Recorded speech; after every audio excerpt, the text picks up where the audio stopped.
conserver avant tout et à pérenniser les peintures sur leur support. Parfois, le travail qu'on effectue ne se voit pas systématiquement dans la mesure où c'est un travail de conservation qui consiste à, par exemple, injecter des coulis dans les murs afin de faire tenir les enduits qui ont tendance à se décoller toujours à cause de ces problèmes d'humidité, d'enlever les poches d'air, de nettoyer, de recoller des écailles, de supprimer des poussières grasses, des poussières légères, de traiter des attaques bactériologiques, de champignons, donc avec des antibiotiques, etc.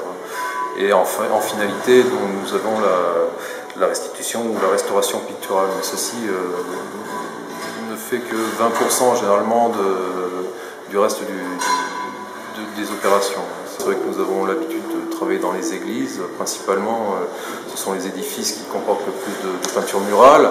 Il nous arrive également de travailler dans des châteaux, des chapelles, des musées, des hôtels particuliers, enfin tous ces édifices prestigieux qui comportent des décors peints, des ornements.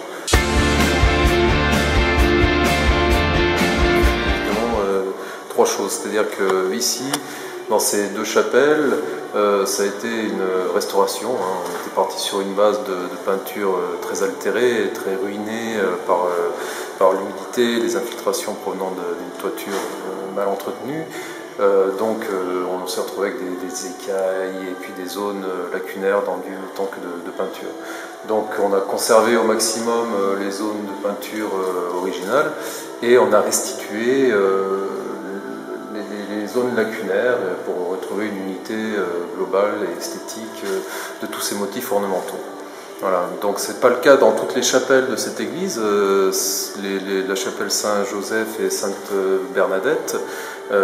Sainte-Bernadette a été décroûtée dans les années 50 et réenduite avec du ciment, donc plus aucune trace de décor ne subsistait. Donc là on est dans un principe de création pure de décor.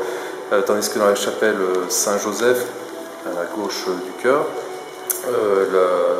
les peintures ont été repeintes par le passé d'une couleur grise.